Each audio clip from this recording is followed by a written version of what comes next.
Ok. Bon, allez, on va démarrer. Du coup, on va couper les micros à tout le monde pour qu'il n'y ait pas de bruit de parasitage. Bienvenue à tous. Nous sommes vraiment très heureux de vous accueillir à notre premier mardi de Démoclès, donc une nouvelle formule. Voilà, on était, comme tout le monde, habitué au présentiel. Il a fallu qu'on s'adapte à cette situation. Donc, on a beaucoup réfléchi. Et donc, on a opté pour l'option des webinaires, comme la majorité de ceux qui organisent des événements comme nous. Aujourd'hui, vous êtes plus de 230 participants à vous être inscrits. Du coup, on va peut-être pas faire un tour de table, hein, sinon on va consommer le temps qui nous est imparti. Mais sachez que vous êtes majoritairement donc des maîtres d'ouvrage, des maîtres d'œuvre, des diagnostiqueurs, entreprises de travaux, aux côtés d'autres acteurs concernés par le sujet. Alors, le thème de ce premier webinaire est celui du diagnostic PMD. Donc, comment le réaliser, comment faire un bon diagnostic PMD, mais surtout, pour nous, comment l'utiliser pour rédiger les documents de marché, comment exploiter cette information pour rédiger les documents de marché. En effet, dans le cadre de Démoclès, nous sommes convaincus que la généralisation de la réalisation du diagnostic et l'amélioration de sa qualité passe par la compréhension de son utilité.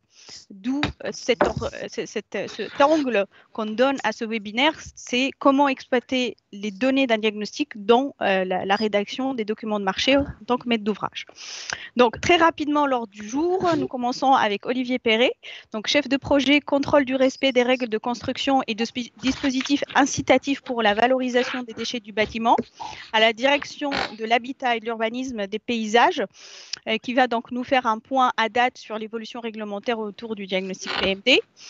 Il sera suivi de Bruno Fauconnier de la société Ecodiage et de Océane Legendre, donc d'Écosystème, qui, sur la base donc, de la boîte à outils que nous avons élaborée dans le cadre de l'accompagnement, de l'amélioration des pratiques du diagnostiqueur, vont vous présenter la méthodologie de réalisation d'un bilan de diagnostic.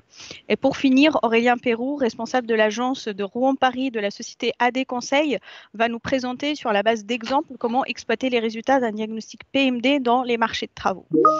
Donc, point logistique, comme je le disais, les micros sont coupés pour tous, mais nous redonnerons la parole entre chaque présentation pour que vous puissiez poser vos questions. Il faudra penser à lever la main pour qu'on puisse distribuer la parole. Vous pouvez aussi poser vos questions donc sur le fil de discussion. On fera de notre mieux. C'est notre premier mardi, notre premier webinaire. Donc, et vous êtes très nombreux et le temps est très limité. Donc, on fera de notre mieux. Sinon, on répondra à vos questions ultérieurement par mail. Pour information, donc ce webinaire, il est enregistré pour rediffusion par la suite.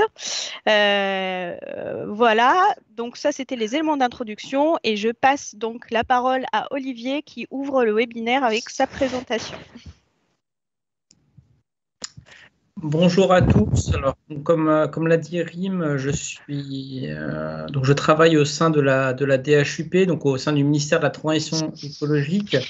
Donc, je vais vous présenter les évolutions réglementaires qui ont eu lieu, enfin législatives plutôt, qui ont eu lieu dans le cadre du projet de loi, de la loi relative à la lutte contre le gaspillage et à l'économie circulaire, qui a été adoptée le 10 février 2020.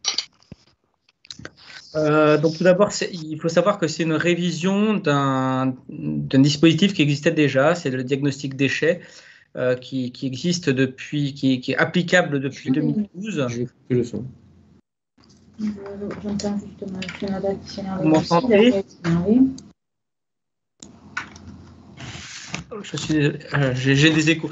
Donc qui est applicable depuis 2012 et qui finalement avait un besoin de neuf parce que finalement il n'y avait pas une application qui était systématique, et même lorsqu'il y avait une application de ce diagnostic déchets, il n'y avait pas forcément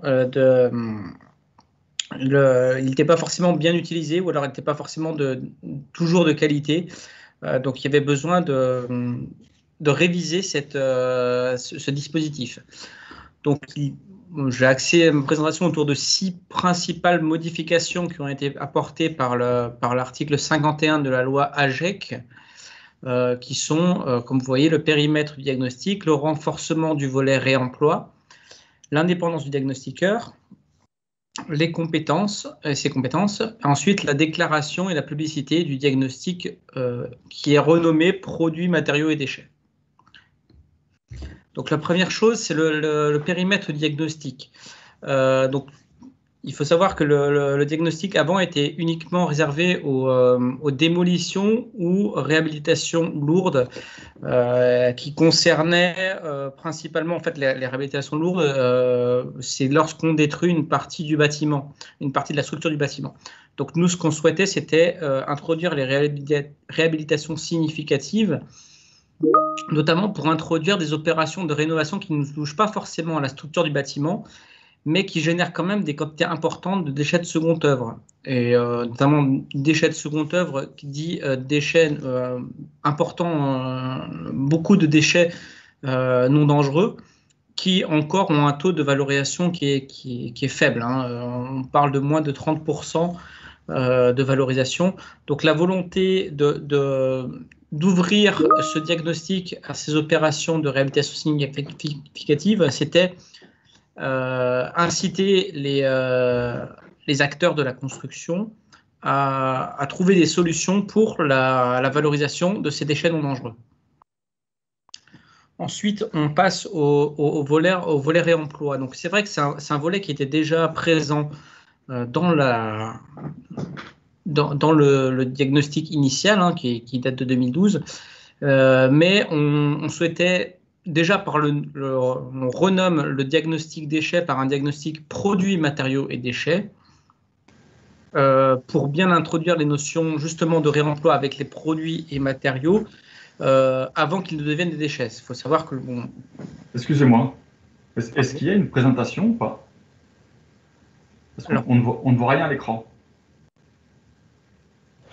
Alors, si, moi je vois bien quelque chose à l'écran. Olivier, je vous propose de continuer à présenter. Ceux qui ont des problèmes techniques, merci de nous les signaler par chat. Très bien. Bon, je continue alors.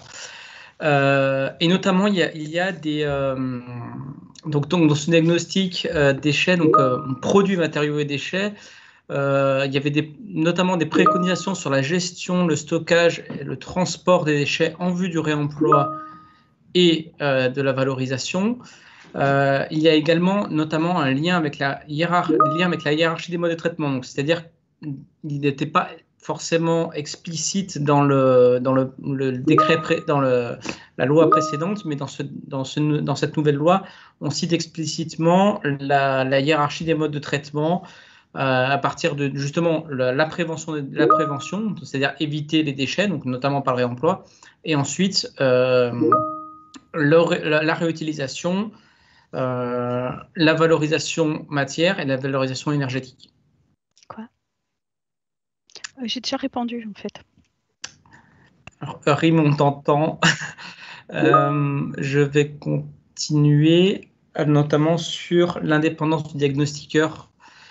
C'était une chose qui était fortement demandée par les maîtres d'ouvrage, c'était que le diagnostic ne pouvait être réalisé par une personne qui ensuite ferait partie de la maîtrise d'œuvre ou de l'assistance à maîtrise d'ouvrage. Ce qui posait des problèmes, sachant que les diagnostiqueurs sont quand même très au courant de ce que contient le bâtiment, et notamment ils avaient ils peuvent avoir une importance significative lors de la décision et justement de l'organisation pardon, je me perds. Dans l'opération justement de maîtrise d'œuvre, et c'est-à-dire de la conception de la démolition. Et c'est pour ça que nous avons retiré l'indépendance vis-à-vis de la maîtrise d'œuvre pour permettre aux diagnostiqueurs d'être à la fois diagnostiqueur et maître d'œuvre ou assistant à maître d'ouvrage, pour aider notamment les maîtrises d'ouvrage dans leur conception de démolition ou de réhabilitation. Ensuite, il y avait un problème également dans les compétences du diagnostiqueur. Dans le diagnostic déchets, on parle juste de professionnels de la construction. Dans le diagnostic PMD, on voulait aller plus loin avec plusieurs compétences qui seront définies par décret. même si on s'oriente vers 3 compétences qui sont les techniques du bâtiment, la prévention et la gestion des déchets, ainsi que l'économie de la construction. Mais néanmoins, on va aller plus loin dans les compétences du diagnostiqueur. Et enfin, donc, il y a la troisième partie qui est sur vraiment le diagnostic, sa déclaration et sa publicité. Donc, premièrement, la déclaration de diagnostic. Auparavant, il n'y avait que le bordereau de déchets qui était déclaré auprès de l'ADEME, donc l'Agence de la transition écologique, qui désormais, on souhaite qu'il y ait également une déclaration du diagnostic, notamment pour permettre de vérifier la bonne application de cette obligation. On a constaté qu'au final, le récolement était très peu réalisé, alors que le diagnostic était plus réalisé que le récolement. Et on souhaite quand même avoir un retour sur cette application du diagnostic.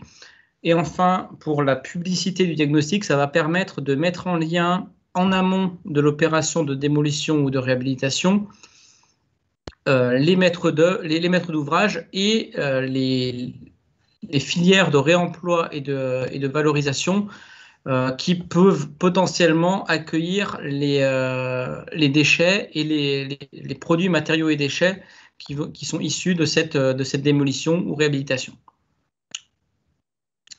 Bon, j'espère que j'ai été assez clair. J'ai un peu bafouillé certaines fois, mais voilà, j'attends vos questions éventuelles. Alors, nous avons une première question, Olivier, qui concerne le sujet de l'indépendance de la maîtrise d'œuvre. Je vois 2 questions. Donc, une première c'est Yasmina Nedjari. Est-ce que cela signifie que le maître d'œuvre, l'AMO, ne pourra plus réaliser le diagnostic déchets? Je te laisserai répondre, Olivier, mais on peut déjà dire que c'est plutôt l'inverse. Désormais, il peut le faire pour l'opération pour laquelle il est missionné. Et la deuxième question à ce sujet, je n'ai pas bien compris pourquoi il a été décidé de supprimer l'indépendance par rapport au maître d'œuvre. Je te laisse du coup répondre peut-être, Olivier. Oui, alors effectivement, la première question, c'est effectivement l'inverse. En fait, c'est qu'avant, avec le décret de 2012, donc il y a beaucoup de choses qui sont passées de décret au niveau de la loi, et l'indépendance du diagnostiqueur était stricte, c'est-à-dire que le diagnostiqueur ne pouvait plus faire partie de l'opération, que ce soit maîtrise d'œuvre ou entreprise, enfin en tout cas réalisation des travaux, une fois qu'il avait réalisé le diagnostic. Et vraiment une indépendance stricte, comme on peut le voir pour d'autres diagnostics dans la réglementation de la construction.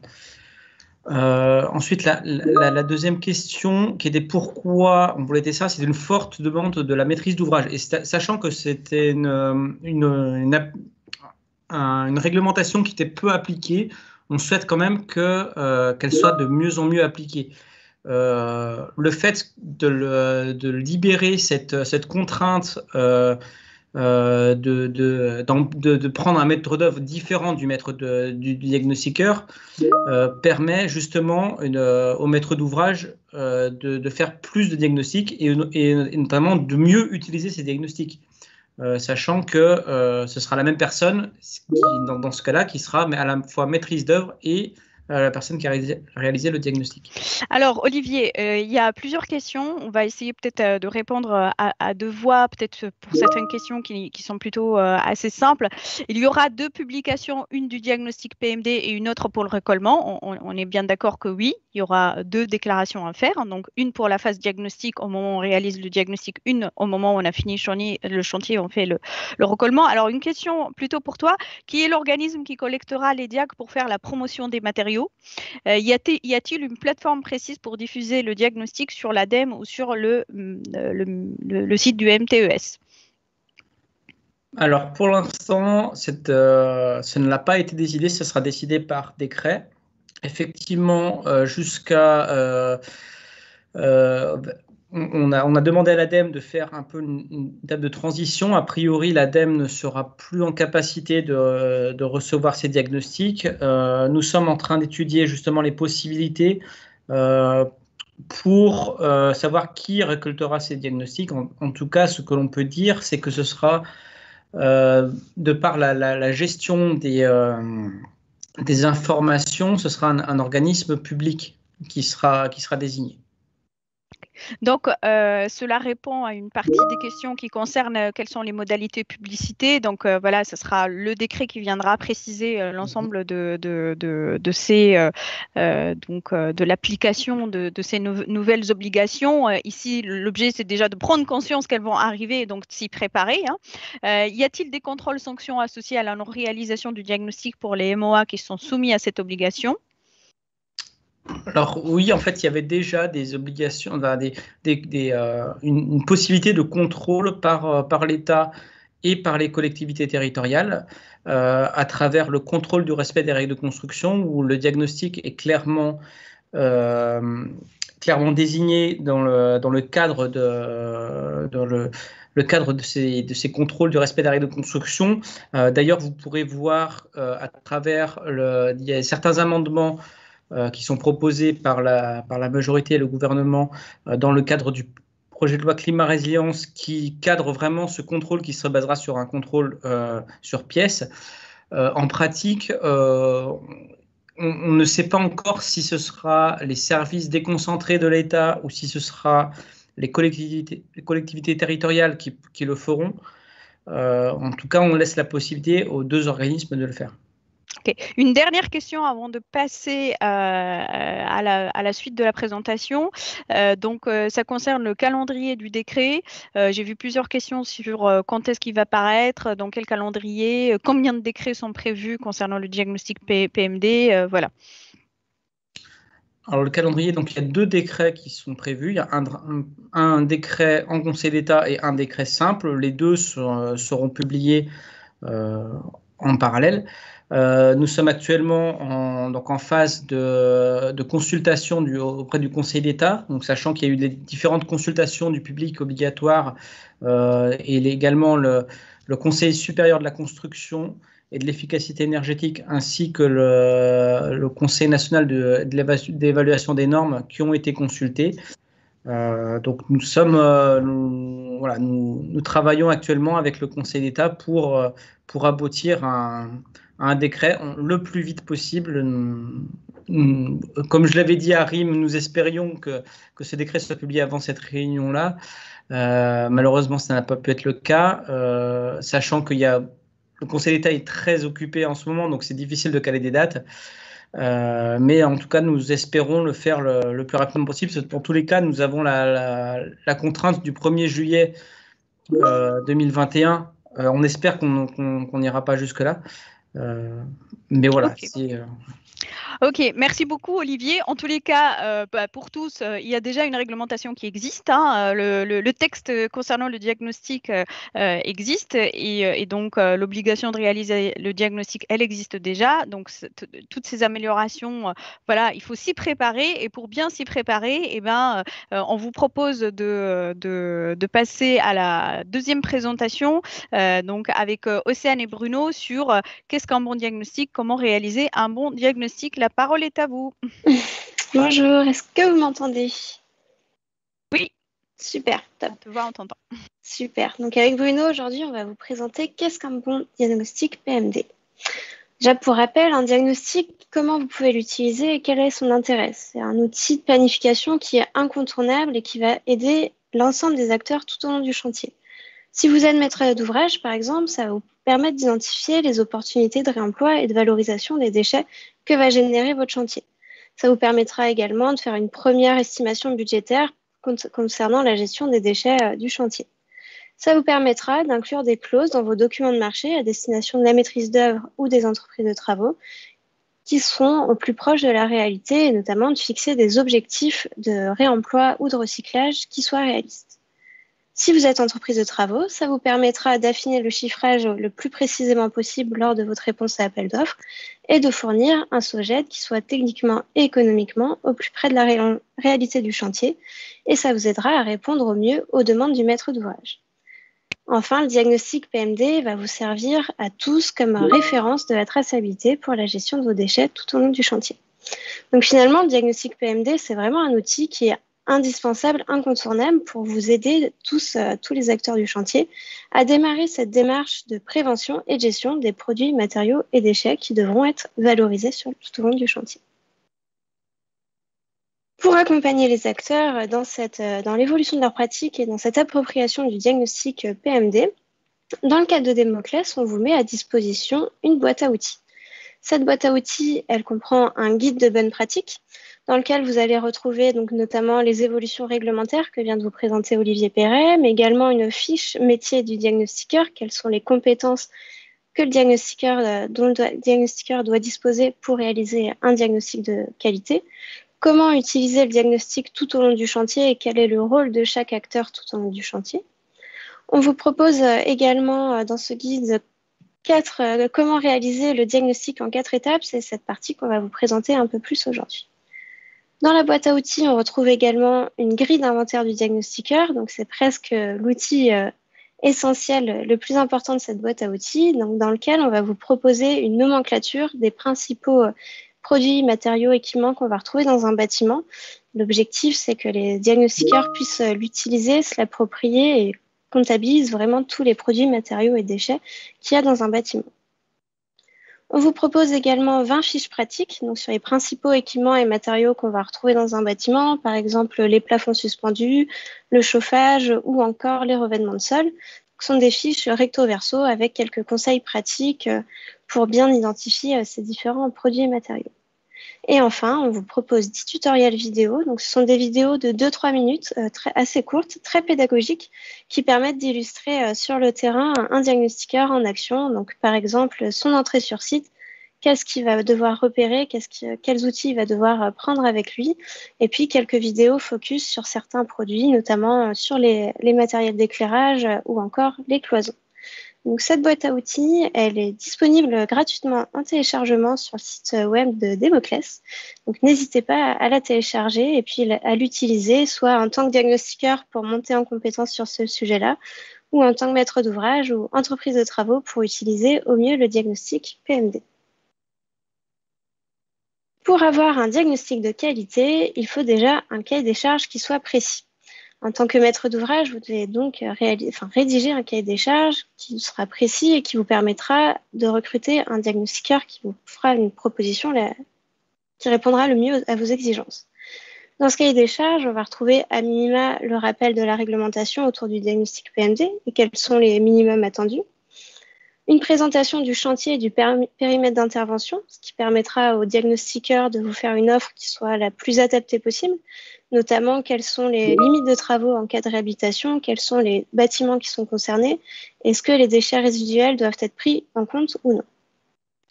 Quelle mission vous attendez du diagnostiqueur? Donc au minimum d'identifier, quantifier, localiser et caractériser tous les matériaux et équipements qui sont présents dans le bâtiment et qui seront générés au moment de sa construction de sa réhabilitation. Vous demanderez également au diagnostiqueur de faire des préconisations en matière de prévention et de gestion des déchets dans le respect de la hiérarchie des modes de traitement. Donc en priorité, le réemploi, puis la réutilisation, la valorisation et en dernier recours, l'élimination. Vous devrez également faire des préconisations en termes de filières. Vous proposez des filières de valorisation et identifier les potentiels de réemploi et de réutilisation et notamment proposer des taux de recyclage et de valorisation qui vous permettront de proposer des objectifs dans vos documents de marché. Et enfin, dans le cahier des charges, il faut préciser quel livrable vous attendez du diagnostiqueur. Donc à minima, l'inventaire détaillé, quantifié et localisé des différents matériaux, produits et déchets qui auront été identifiés. Un rapport avec les différentes filières de valorisation, les conclusions du diagnostic et les filières et les taux de valorisation possibles.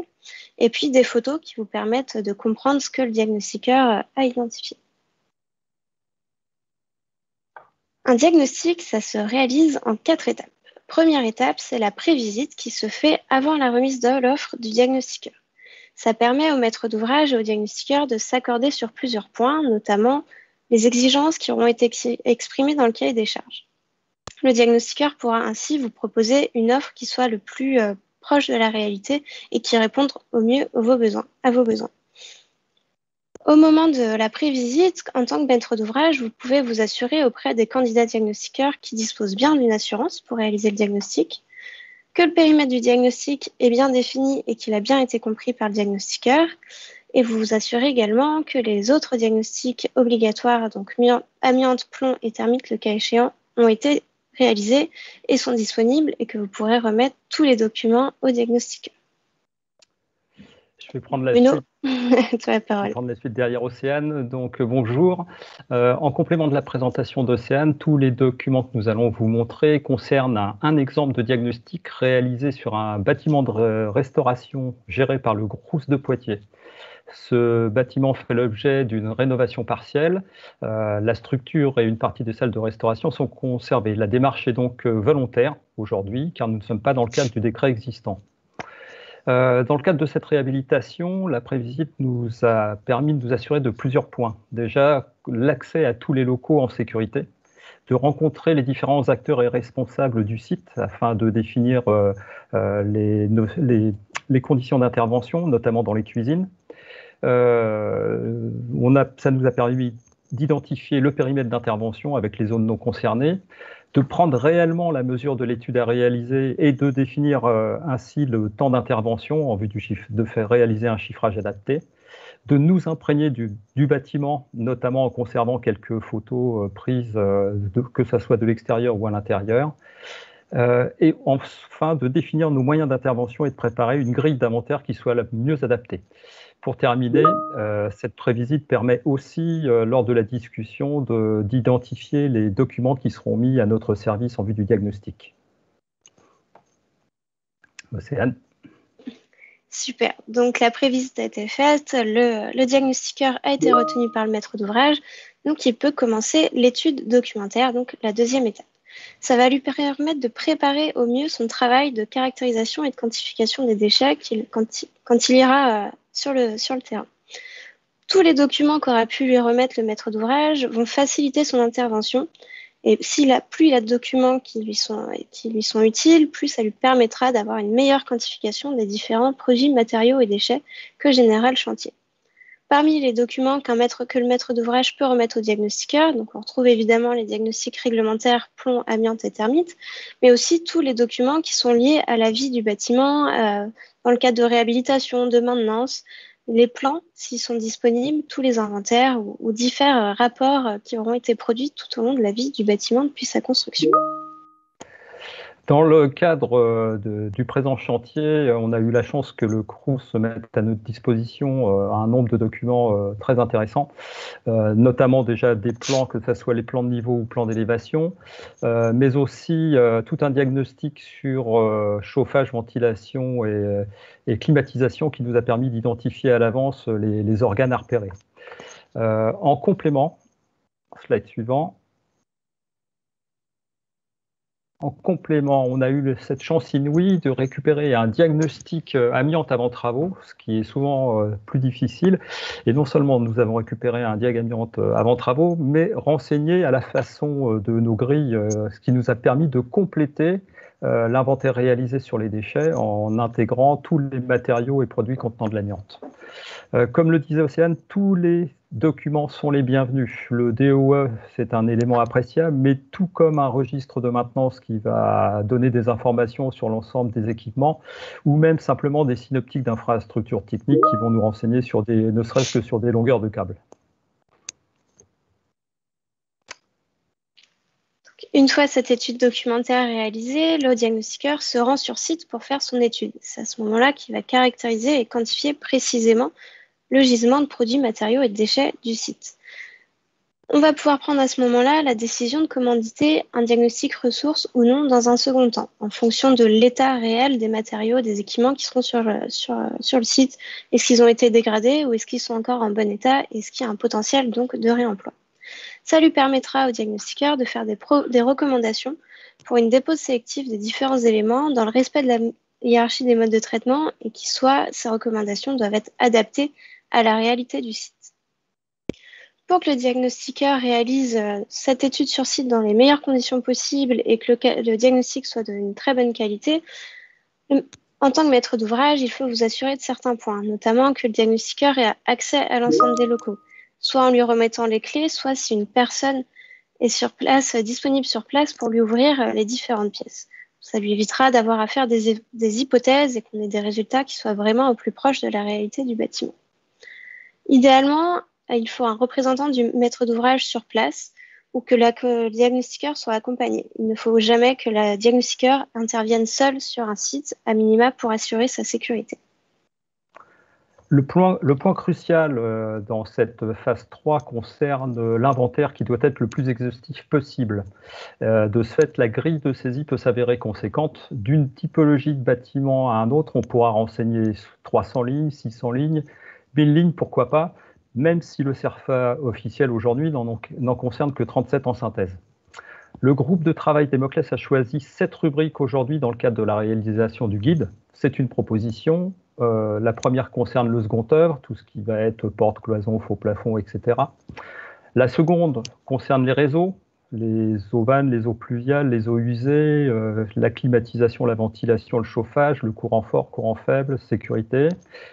La structure concerne le troisième volet, l'enveloppe du bâtiment, tout ce qui va être relatif à la couverture, à la charpente, l'étanchéité, le bardage et les huisseries extérieures. Ensuite, un chapitre aménagement extérieur qui va concerner plus particulièrement tous les aspects végétation, aire de jeu, clôture. Une rubrique déchets électriques et électroniques qui va concerner tous les équipements électriques dont la liste figure dans le décret. Une rubrique DEA pour tout le mobilier disponible ou démontable, que ce soit des barres, des estrades, des armoires menuisées. Et enfin, un chapitre déchets résiduels en complément, grille que l'on peut intégrer en sus. On pourrait aussi, de la même manière, intégrer au même format une grille concernant les matériels réemployables en amont, selon exactement les mêmes, en indiquant les typologies. Dans ce cadre-là, dans la présente étude, vous avez pour exemple la grille de diagnostic sur les luminaires, où on a recensé tous les luminaires, quelle que soit leur localisation, avec une information sur le poids, le volume, et ensuite un volume global. Et de la même manière, une grille concernant les fenêtres, en précisant notamment l'épaisseur des verres, surtout si l'on envisage un réemploi potentiel des huisseries. Donc l'étude sur site faite, le diagnostiqueur a pu identifier et quantifier précisément tout ce que le bâtiment va générer au moment de sa démolition ou de sa réhabilitation. C'est le moment où donc il va élaborer son dossier. Un rapport de qualité, ça va permettre au maître d'ouvrage déjà de pouvoir fixer des exigences qui sont précises concernant la gestion des déchets dans ses documents de marché. Il va pouvoir notamment proposer des objectifs de valorisation qui soient réalistes et qui soient atteignables. Ça va également permettre à l'ensemble des intervenants du chantier d'utiliser un langage commun. Le diagnostic PMD pourrait être utilisé comme une base pour qu'on parle tous soit de fenêtres, soit de menuiserie puis de verre, et que tous les acteurs utilisent le même langage et qu'on parle tous de la même chose sur le chantier. Le diagnostic PMD facilitera la traçabilité, c'est le démarrage de la traçabilité des déchets qui seront évacués du chantier. Ça va également permettre de remplir le formulaire de récolement en fin de chantier. Et à partir de juillet 2021, le diagnostic devra également être transmis à une autorité qui sera désignée par les pouvoirs publics. Dans un rapport de diagnostic PMD de qualité, on va retrouver à minima les coordonnées du maître d'ouvrage et du diagnostiqueur, une description précise du site, donc du ou des bâtiments, avec sa superficie, année de construction, tout ce qui est relatif à son utilisation. L'inventaire détaillé, quantifié et localisé de tous les produits matériaux qui ont été répertoriés sur le site. Le tableau de synthèse du diagnostic PMD conformément à l'obligation réglementaire, donc l'arrêté de 2011.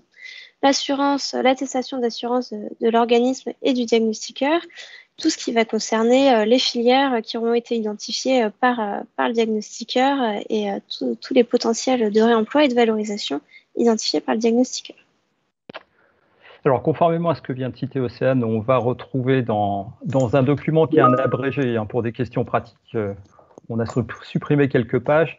Donc, vous allez bien retrouver toutes les informations relatives à l'ouvrage. Vous allez retrouver les informations relatives au maître d'ouvrage et au diagnostiqueur. Ensuite, une information sur la clé de répartition des principales typologies en termes de tonnage et en termes de pourcentage. Vous allez ensuite avoir Bon, la précision sur les clés de répartition au sein des 3 grandes familles, déchets inertes, déchets non dangereux et déchets dangereux. Une définition aussi, une réapproche de la réglementation. On va définir le périmètre de l'étude pour qu'on soit très très clair sur ce qu'on réalise et sur ce qu'on n'a pas pu réaliser, à savoir dans quelles conditions et pourquoi certains locaux n'ont pas été étudiés. On va caractériser tous les produits qu'on a recensés de la même manière. Tu peux défiler. Bon.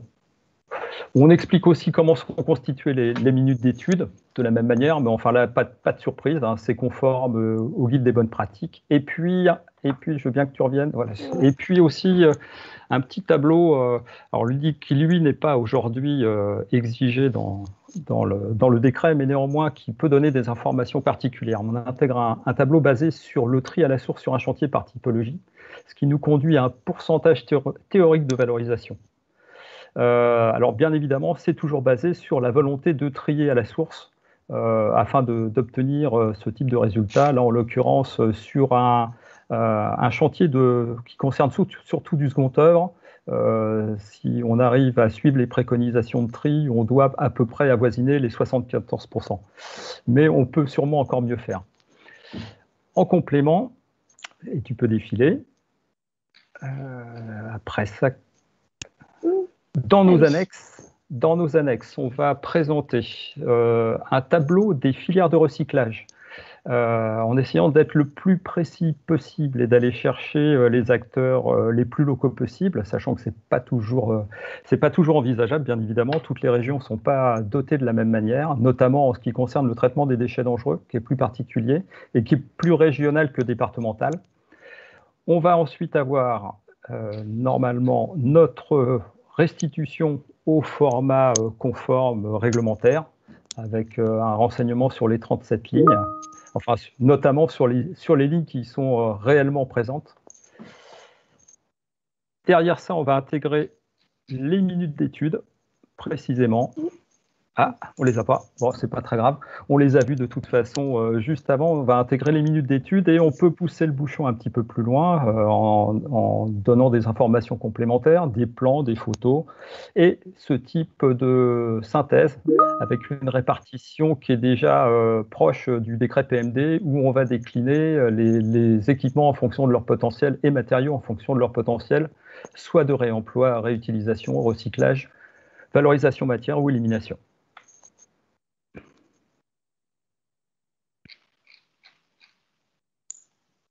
Je peux prendre la... Alors, et donc voilà, vos questions.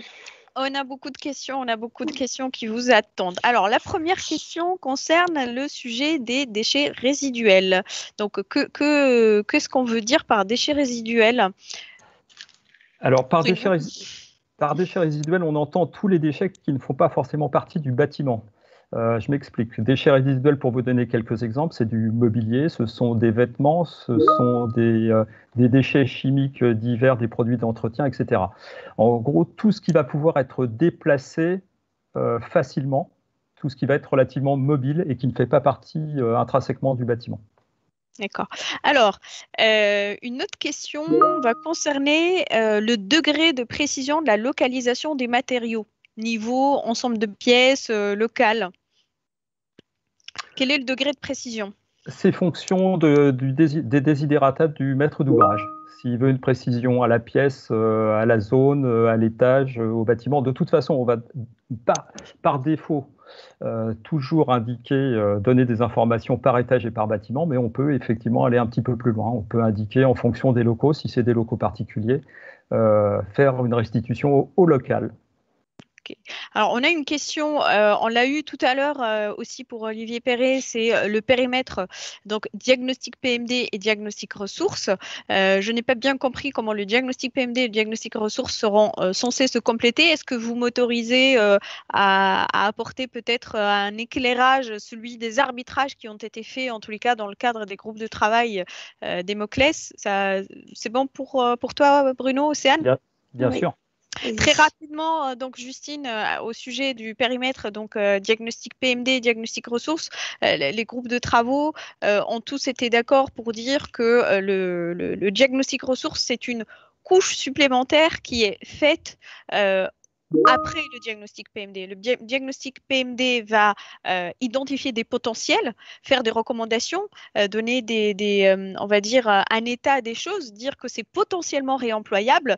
Le diagnostic ressources doit aller au-delà, aller dans l'opérationnalité de ce réemploi. Et donc, le choix a été fait de se dire que ce sont deux temporalités différentes. Au moment où on fait le diagnostic PMD, on est même très en amont. Parfois, on n'a pas encore tous les acteurs qu'il faut dans le tour de table pour parler opérationnalité du réemploi. Et c'est pour ça qu'on a considéré que ce sont deux choses complémentaires qui se rejoignent, mais ça reste deux démarches différentes. Voilà.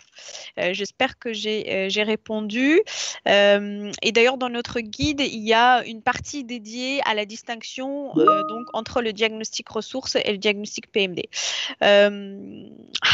Grande question. Comment s'assurer concrètement que tous les intervenants parlent le même langage dans un rapport? Ça, c'est un peu plus compliqué, sachant qu'aujourd'hui, on n'a pas de nomenclature universelle. On a bien le code déchets, mais les codes déchets sont insuffisants en termes de matériaux issus de chantier. La liste est bien trop courte. Donc aujourd'hui, on n'a pas vraiment de nomenclature de bibliothèque uniforme qui nous permettent d'avoir un langage identique. Alors, sur cette question de langage identique, tout ce qu'on peut dire, c'est que c'est un peu l'objectif vers lequel on essaye d'aller dans le cadre des travaux de Démoclès, notamment sur le sujet de la traçabilité des déchets, c'est de se dire qu'il va falloir qu'on le crée collectivement, ce langage commun. Et le point de départ, c'est le diagnostic PMD, et d'où l'effort que nous avons fait aussi collectivement avec plusieurs maîtres d'ouvrage, maîtres d'œuvre, diagnostiqueurs, de fournir cette grille. Aujourd'hui, on commence à avoir des maîtres d'ouvrage, des diagnostiqueurs qui nous renvoient ces grilles pour avis ou autre. Et c'est là que naîtra un langage commun. C'est déjà d'adopter des outils. Le but n'est pas d'utiliser tous le même outil, mais d'intégrer dans les outils cette façon de qualifier et de quantifier les choses. Alors, Éléonore me presse, mais je vois énormément de questions. Du coup, c'est un peu frustrant. Je vais en prendre une au hasard. Dans le cadre du diagnostic PMD, il y a la quantification des déchets dangereux. Donc, il est obligatoire de disposer des repérages amiante et plomb avant travaux, démolition pour réaliser le diagnostic PMD. Je pense que c'est plutôt une réponse à une question qui a été posée. Ecodiage annonce avoir eu la chance de disposer d'un diagnostic amiante avant travaux pour réaliser sa mission. Or, un bon diagnostic PMD nécessite des sondages destructifs et ne devrait pas pouvoir être réalisé dans ce repérage amiante. Bruno?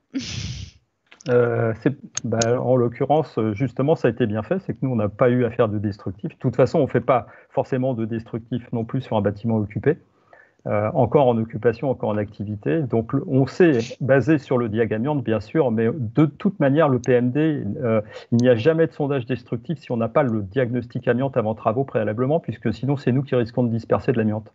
Voilà. Et sachez que la loi a évolué sur, on va dire, la temporalité dans laquelle on fait les différents diagnostics. Et aujourd'hui, la loi précise bien qu'il faut que le diagnostic plomb et amiante soit fait avant le diagnostic PMD et qu'il soit pris en compte. On est d'accord, Bruno? Tout à fait. Voilà. Alors, Éléonore, du coup, ok. Bon, pour les questions qui restent, on va essayer d'y répondre avec Bruno dans le chat et on passe la parole, du coup, à Aurélien.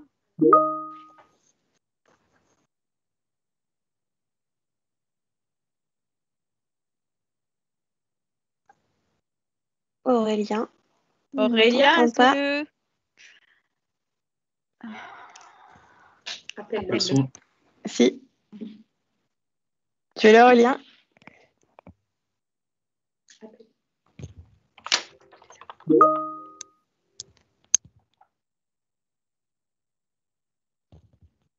Alors, entre-temps, on va essayer de continuer de répondre aux questions. Bruno et Océane, du coup, vous restez avec nous. Alors, il y a énormément de questions sur le réemploi. Donc, les filières de réemploi sont souvent réticentes à la reprise des matériaux s'ils n'ont pas de garantie de repreneur-acheteur. Oui, c'est un constat, c'est un fait. Voilà, on va dire que les filières de réemploi, c'est quelque chose qui est en cours de structuration. Voilà, il y a énormément d'acteurs d'intermédiation qui se positionnent dessus. Pour en citer qu'un que je connais, mais il y en a plein d'autres. Il y a Bacassia, par exemple. Donc, je pense que ces acteurs d'intermédiation peuvent en fait apporter quelque chose pour fluidifier, on va dire, le réemploi et donc de faire du juste à temps, hein, parce que c'est là l'enjeu au sujet du réemploi. Quel est le cadre réglementaire pour se prévaloir d'être diagnostiqueur PMD, Bruno? Bon, en tous les cas, la loi aujourd'hui a précisé que les diagnostiqueurs doivent avoir un certain nombre de qualifications. Le décret va venir y apporter des précisions. C'est toute la frustration de notre présentation, c'est que le décret n'est pas encore paru, donc on n'en a pas le contenu précis. Mais aujourd'hui, voilà, c'est un métier qui est en cours de structuration, c'est un métier qui est à la frontière entre les déchets du bâtiment et les déchets et l'économie de la construction. Et donc, voilà, c'est un peu les moutons à 5 pattes qu'on cherche sur nos chantiers pour faire des diagnostics de qualité. Je ne sais pas si Aurélien, il nous entend, si on arrive à le joindre. Donc, quel type d'opération est-on obligé aujourd'hui de réaliser un diagnostic ressources? Le diagnostic PMD est obligatoire donc, pour les opérations de plus de 1000 m² de démolition et de réhabilitation. Donc, le décret va venir apporter des précisions sur est-ce qu'on reste dans le cadre des 1000 m² ou pas, quel type d'opérations de réhabilitation sont concernées.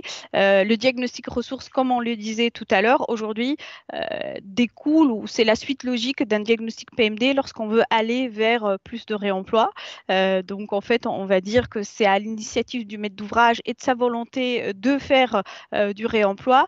Et donc, voilà, c'est quelque chose de complémentaire, c'est quelque chose de plus poussé qu'il doit faire avec un AMO, sa maîtrise d'œuvre.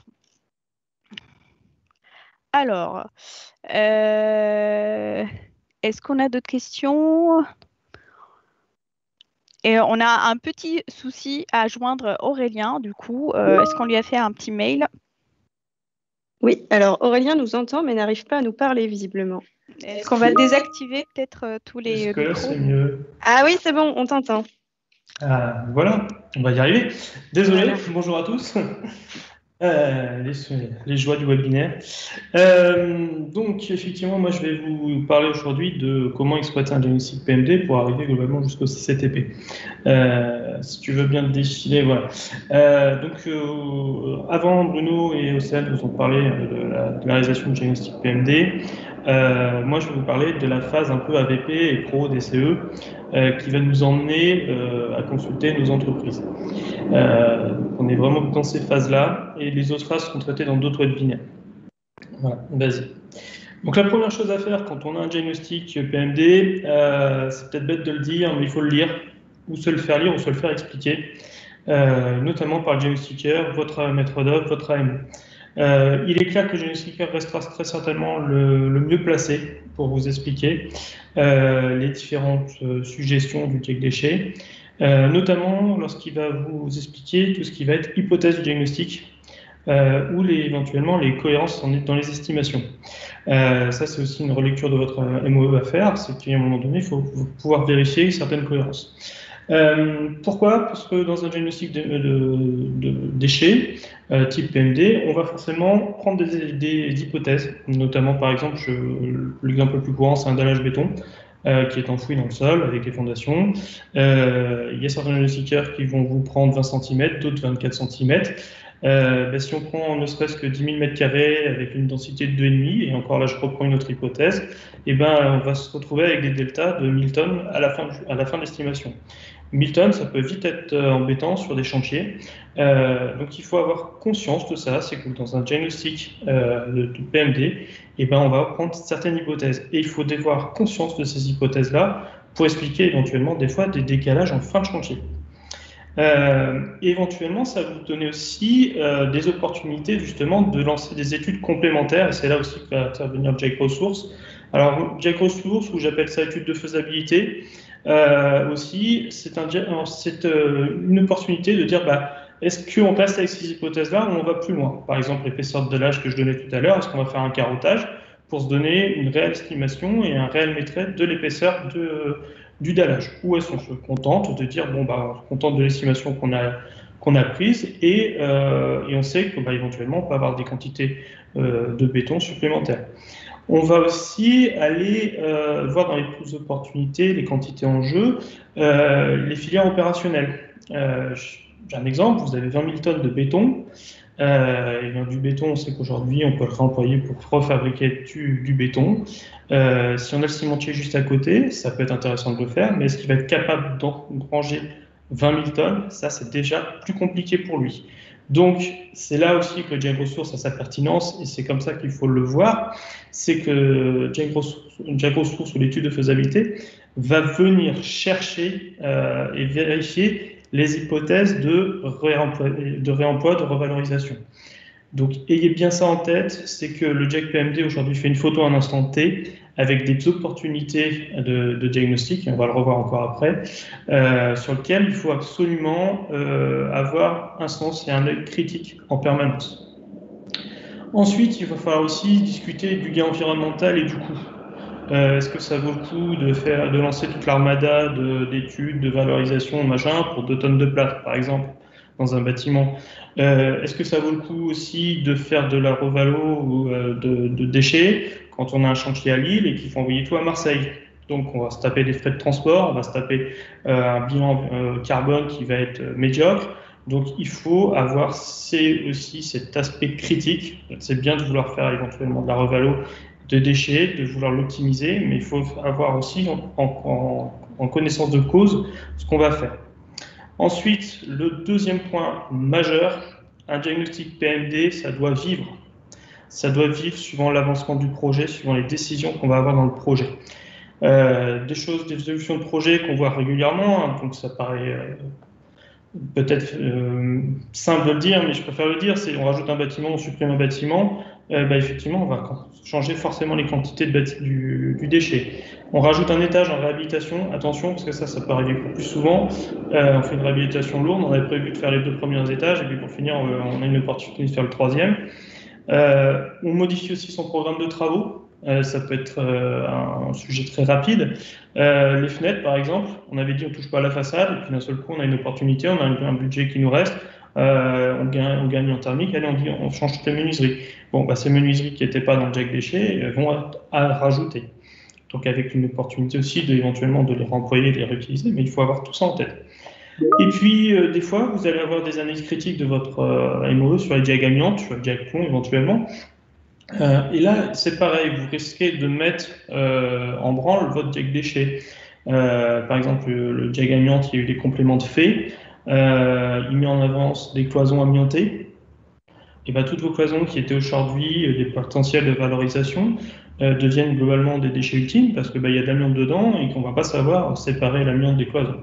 Donc, ayez toujours en tête aussi qu'un Jack PMD, ça doit vivre et qu'il doit y avoir des échanges permanents entre l'équipe de conception, et dans l'équipe de conception, j'entends donc l'AMOA, l'AMOE, le diagnostiqueur et l'AMO éventuellement. Ok, alors, comprendre un diagnostic PMD, c'est ce qu'on a expliqué un petit peu avec les grilles. Alors, Démoclès, on avait proposé une grille type qui peut être utilisée, et je voulais la remettre avec la pyramide de valorisation des déchets. Globalement, la grille, ça va se constituer d'une première partie qui va être la description du produit. Qu'est-ce qu'on a en face avec les quantités, les volumes. Et de là, on va donner la possibilité de réemploi, la possibilité de valorisation et de recyclage, la possibilité d'élimination. Ayez bien en tête qu'à chaque fois, j'utilise bien le mot possibilité. Il y a des matériaux évidents comme l'amiante, possibilité de remploi 0, possibilité de recyclage 0, de valorisation 0, ça sera une solution ultime. Et puis, on va prendre l'exemple après, par exemple, des cloisons. Si tu veux bien, voilà. Une belle petite cloison modulaire, bois, qu'on a l'habitude de voir. On a fait simple, sans isolation, et on a tout perdu. Hop.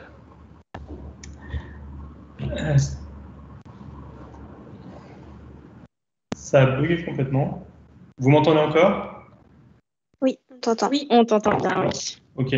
Je vois plus, j'ai plus d'image, plus de PowerPoint. Je ne sais pas si tout le monde veut voir quelque chose. Pareil. Éléonore, Rime, de votre côté, c'est bon ou pas? Non, on ne voit pas les slides. Ok. Alors, je fais une petite pause. Ça me laisse le temps de voir les questions éventuellement.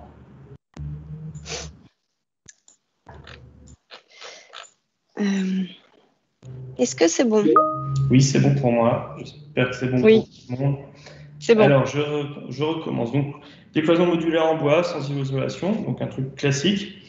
Vous allez potentiellement, ces cloisons, c'est remployable, c'est facilement démontable. On peut les réutiliser pour cloisonner d'autres bureaux. C'est potentiellement valorisable en matière. On sait très bien démonter le bois et le détruire pour refaire des éléments en bois derrière. Et on sait très bien le brûler pour faire de l'énergie aussi. Donc tout ça, c'est possible. Mais il faut toujours avoir conscience aussi que dans ces cloisons modulaires, il y a éventuellement des parties qui vont être non réemployables. Donc, en l'occurrence, le JEC PMD, là-dessus, va vous dire il y a potentiel de réemploi sur 95% de la cloison, j'ai envie de dire. Et après, 100% de potentiel de valorisable en matière, 100% de potentiel en valorisable en énergie. Donc ça, la photo du JEC PMD va être là. Et après, c'est à vous, avec l'équipe de maîtrise d'œuvre, l'AMO et actuellement Genesticker, de choisir ce qu'on va en faire. Et globalement, pour toutes les listes de familles de matériaux, on va avoir plusieurs possibilités. Soit d'être un peu le maître d'ouvrage, peu sensibilisé, pas trop regardant sur ses déchets, et on va se prendre les solutions les plus ultimes. Ensuite, j'ai les MOA qui sont plutôt utopistes en pensant qu'on va pouvoir tout réemployer. Et puis, vous avez les MOA, j'ai envie de dire exemplaires, je pense que c'est vous aujourd'hui le public, qui ont essayé de concrétiser le réemploi identifié, qui ont essayé de valoriser au maximum et évacuer au minimum, en élimination au minimum. Il faut avoir toujours en tête que c'est à partir du JEC PMD et des études complémentaires que vous allez pouvoir faire que vous allez pouvoir décider avec votre équipe de conception de ce que vous allez faire. Voilà sur l'aspect PMD. Donc, maintenant qu'on a un JEC PMD qui nous dit, par exemple, donc on a pris quelques lignes de matériaux, on pourrait en prendre plein d'autres, vous avez 1000 bureaux présents dans les bâtiments. Il y en a 90 en bon état et 10% en mauvais état. Le JEC PMD va vous dire que globalement, c'est réemployable, c'est valorisable et ainsi de suite. On a fait des études plus poussées. Vous êtes un MOA qui souhaitait récupérer 80 bureaux pour refaire dans vos nouveaux locaux, réaménager vos locaux. Une source de réemploi. Il y a des associations locales, donc l'étude de faisabilité, le JEC Ressources a montré qu'elles étaient capables d'accueillir 200 bureaux sur l'année, de les écouler dans l'année, elles ne sont pas capables d'en faire plus. Il y a un artiste qui est venu suite à un appel à projet qui vous a dit que vous avez 20 bureaux qui sont utilisables pour en faire une œuvre d'art. Bon, ça nous arrive, c'est très rare, mais voilà, ça peut arriver. Donc en gros, on a un potentiel de 300 bureaux réemployables. Le reste, on n'a pas de source de réemploi. Par contre, l'éco-organisme DEA, lui, est capable de réceptionner 1000 bureaux. Et donc, de ce fait-là, dans le taux de réemploi, dans l'aspect imposition et choix, on va dire que 30% des bureaux seront réemployés et on va faire une valorisation de la fraction restante. Pour le tonnage de cloison des 100 tonnes, on va avoir une absence de filière de réemploi, très peu développée aujourd'hui, donc on va faire des filières de recyclage, on va utiliser les filières de recyclage opérationnel et on va opposer à notre entreprise un taux de valorisation à 80%. Alors, c'est un taux un peu fixé de manière arbitraire. On met rarement 20% ou 100% parce que c'est quand même difficilement atteignable, suivant en plus les pratiques de démolition. Donc, on va mettre un taux à 80%. Le verre, on a une tonne qui est détériorée, déjà cassée au sol. Donc, celle-là, on ne sait pas la récupérer. Par contre, on a 10 tonnes de verre sur les 10 tonnes. Donc, on a 9 tonnes réutilisables. Donc elles, on va les valoriser à 50%. Pourquoi? Pareil, parce qu'on sait que des fois dans la démolition de fenêtres, on peut casser des carreaux, des choses, donc on ne va pas non plus mettre 100%. Et par contre, vous avez 2000 tonnes de béton et vous en avez besoin de 3000. Bah, tant mieux, il y en a déjà 200 sur site et les filières locales sont aussi capables de les recycler. Et bien vous, là, vous allez imposer un taux de valorisation à 99% in situ, donc chez vous. Donc ça, c'est des choses aussi qu'on leur fixe derrière. Et tout ça, bah, après, on le traduit simplement dans le diagnostic, dans un paragraphe bien spécifique, comme quoi, dans le cadre de la démarche d'économie circulaire, on privilégiera sur ce chantier le réemploi ou la valorisation des matériaux de seconde œuvre en imposant les taux suivants. Mobilier, réemploi imposé à 30% minimum et 100% du mobilier non employé valorisé par l'éco-organisme Valdédia. Le plâtre, valorisation à 80%, le verre, valorisation à 50%, les matériaux inertes, valorisation à 99%. Voilà un exemple de CCTP. Bien sûr, il est complété avec des paragraphes sur les transports, sur la traçabilité, des choses comme ça. Les documents Démoclès qui ont déjà été rédigés vous permettent de compléter ces paragraphes-là. Et là, je vous ai mis un autre exemple de CCTP où on a défini un taux de valorisation à 90% sur des éléments de seconde œuvre, sur 4 éléments de seconde œuvre, donc assez fort quand même, cloison, doublage, menuiserie, revêtement de sol, faux plafond. Et on a dit que pour tout le reste du second œuvre, on avait 50% de valorisation matière ou énergétique à obtenir. Attention, parce que sur cet objectif de 90% qui était très ambitieux et qui a réussi à être réalisé, on était dans un chantier vraiment, j'ai envie de dire, école. C'est-à-dire que les matériaux étaient en bon état, parce que ça a été gardienné, qu'on avait des matériaux facilement démontables, j'ai envie de dire presque un peu plutôt récent, donc d'où la possibilité de valoriser tout ça facilement. Mais voilà, on est vraiment dans un chantier bien spécifique et il faut avoir en tête que c'est quand on a fait une étude poussée en faisabilité de pouvoir imposer un taux aussi élevé en phase DCE. Une petite phrase en bas, conformément au CCAP, des pénalités seront appliquées en cas de non-atteinte de ces objectifs et des primes pourront être accordées en cas de dépassement de ces objectifs. On est dans une démarche d'essayer de tirer vers le haut les entreprises. On est dans le CCTP, on fixe les objectifs. Bien sûr, il faut prévoir dans votre CCAP, en cas de non-atteinte des objectifs, éventuellement une sanction. Mais je vous invite éventuellement aussi à prévoir des primes, justement, pour pousser les entreprises à en faire encore mieux. Voilà. Et j'espère avoir un peu... Ah oui, en synthèse, pardon, j'avais oublié la synthèse. La synthèse, globalement, c'est prendre connaissance du diagnostic PMD, le communiquer aux acteurs du projet, ne pas oublier de faire de beaux échanges avec votre AMO, le diagnostiqueur sur les opportunités d'approfondir les filières, et ensuite de se fixer des objectifs de réemploi sur la proposition de votre AMO, de votre AME, et bien après, c'est le AMO qui va transcrire, lui, ses objectifs dans le CCTP. Voilà, j'ai été vite pour essayer de récupérer un peu le temps. Je suis à votre écoute de vos questions. Alors Aurélien, merci pour ton aide. On a plusieurs questions. La première, selon quelle modalité faire évoluer le DIAC PMD à intégrer dès le départ dans le marché d'AMO par le biais d'accompagnement lors des différentes phases d'avancement de l'opération? L'AMO serait ainsi associée tout au long du chantier. Point d'interrogation. Alors, pas très bien compris la question, mais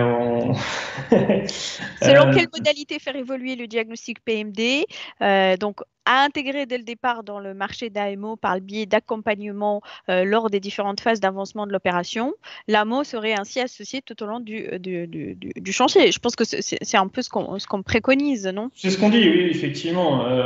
Aujourd'hui, il faut recruter le diagnostiqueur en ayant en tête que ce diagnostiqueur va devenir une personne dans la conception du projet à part entière. C'est pour ça aussi qu'on s'est un peu battu, maître d'œuvre, pour faire sauter cette notion d'indépendance. C'est parce que aujourd'hui, le diagnostiqueur, il va amener des informations, des éléments à participer dans la conception du projet de manière forte par des études. Voilà, donc ça peut être l'AMO parce qu'il fait le diagnostic PMD, puis il vous fait le diagnostic ressources, et de ce fait-là, il vous amène en plus plein d'informations, et justement sur les études des filières et tout ça. Donc effectivement, aujourd'hui, il faut le diagnostiqueur, il faut le voir aussi comme effectivement un membre de l'équipe de conception. Ok. Un membre qui peut être fusionné avec le maître d'œuvre, qui peut être à part ou avec une AMO bien ciblée à part. D'accord. Au niveau des règles de commande publique, est-ce que ça pose des difficultés d'imposer des taux de valorisation in situ? Non. On peut tout à fait le faire. Très généralement, en plus, c'est imposé dans le bon sens. Hein. C'est que voilà, vous avez en l'occurrence, là, c'était les inertes. Hein. Vous avez besoin de réaménager derrière toute la place qu'on fait en démolition. Vous avez besoin de faire des voiries. On sait vous donner le concassé et le réutiliser pour faire les voiries, par exemple. Donc l'imposer, ça tombe presque sous le sens en disant vous faites une double économie, c'est que vous avez du béton déjà présent, vous le concassez à la bonne granulométrie et vous le faites après étaler par votre équipe de VRD. Okay. Alors, une question sur l'acronyme PRODCE. Que signifie l'acronyme PRODCE? Projet et dossier de consultation des entreprises. Ok, je pense qu'on a fait le tour des questions. Du coup, Éléonore, je te passe la parole pour le ressenti et les futurs webinaires. Oui, alors du coup, à la suite de ce webinaire, on vous propose de se retrouver donc une seconde fois mardi 18 mai 2021. La thématique, cette fois, ce sera sur mon chantier, quelles bonnes pratiques pour mieux valoriser les produits, matériaux et déchets. Donc, rendez-vous au même horaire. Et de la même manière, si vous voulez déjà bloquer les dates dans vos agendas, vous pouvez le faire pour donc le 20 juillet, le 28 septembre et le 23 novembre, à chaque fois donc un mardi, sur ce créneau de 13h45 à 15h. Et en vue de ces 3 prochains webinaires, on voulait aussi vous faire participer et savoir notamment quelles thématiques vous auriez aimé voir développer lors de ces prochains mardis de Démoclès. Donc, ce qu'on vous propose, c'est de vous connecter sur le site menti.com. Donc, vous pouvez le faire à partir de votre ordinateur ou bien depuis votre téléphone portable. Et une fois que vous êtes sur le site, vous pouvez rentrer le code qui s'affiche en haut de l'écran ici, donc le 24 48 28 88. Et on vous invite à voter tout simplement pour les différentes thématiques qui sont affichées sur l'écran. Donc, on devrait pouvoir le voir en temps réel. Donc, ce qu'on vous propose, c'est responsabilité des acteurs en termes de prévention et gestion des déchets de chantier, ou encore des retours d'expérience sur le réemploi. On peut aussi vous proposer économie circulaire et logique territoriale. Et puis, éventuellement, donc aussi la présentation de différentes filières de valorisation.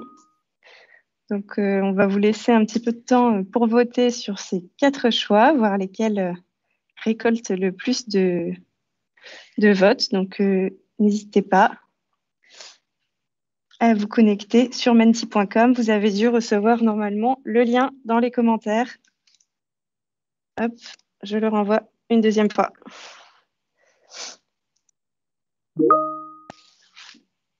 Alors, c'est effectivement assez serré. Ah, le match est serré. Heureusement qu'on a encore 3 dates à venir.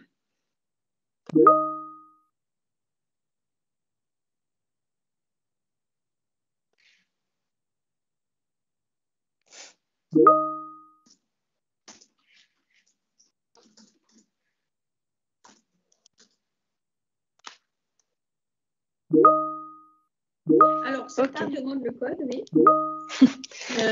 Oui, merci à ceux qui l'ont transmis. Donc, j'essaie de répondre à une autre question. Ah oui, ça a été enregistré et ça sera mis en ligne sur democles.org. Ceux qui ont des micros ouverts, merci de les éteindre. Alors, merci pour votre participation. Peut-être qu'on peut passer à la. Alors, avant, Quels sont les thématiques qu'on pense retenir? Alors, pour le moment, c'est vrai qu'on a pas mal de votes sur la présentation des filières de valorisation et sur les retours d'expérience autour du réemploi. Donc, c'est là-dessus que ça se présente pour nos prochains webinaires. Et puis, on a aussi la question de la logique territoriale qui a pas mal de succès. Okay. Donc, Ok. Bon, on passe au deuxième vote alors. Du coup, on peut passer sur le deuxième vote parce que justement, on vous proposait de plus spécifiquement voir avec vous quelle filière ça vous intéresserait de mieux connaître et donc qui viendrait nous présenter leur mode de fonctionnement. Donc, de la même manière, on vous propose encore une fois de voter. Donc, soit pour le béton, les DEA, donc les déchets d'éléments d'ameublement, les D3E, les déchets d'équipements électriques et électroniques, les menuiseries, le bois, le PVC, le plâtre, la moquette ou encore les laines minérales. Donc là encore, on voit que c'est assez partagé. Donc on voit que oui, il y en a qui sont très serrés, oui. Ouais, effectivement. Alors pour le moment, notre gagnant, c'est le béton, mais au coude à coude avec les menuiseries et le PVC. Donc en tout cas, on prend bien note. Je pense qu'on va procéder par élimination. Ça va être très très serré là, mais ça montre en tous les cas qu'il y a un réel besoin d'informations sur les différentes filières. Bon, je pense qu'on arrive au bout du vote. Vous pouvez continuer à voter. Vous pouvez continuer à voter. Du coup, Éléonore, on peut conclure. Je peux conclure. Du coup, merci beaucoup d'avoir été aussi nombreux et d'avoir suivi ce webinaire. Il me semblait qu'il y avait un dernier vote, Éléonore, sur l'état d'esprit des gens. Non, on ne l'a pas fait. D'accord. Donc, merci beaucoup. On proposait d'autres idées éventuellement. Si les gens avaient d'autres idées de webinaire, de participation, n'hésitez pas à indiquer aussi vos idées, s'il y a des sujets qui pourraient vous plaire. Par mail ou par chat. Par mail, par chat. Ou sur le Mentimeter, même en direct, c'est possible.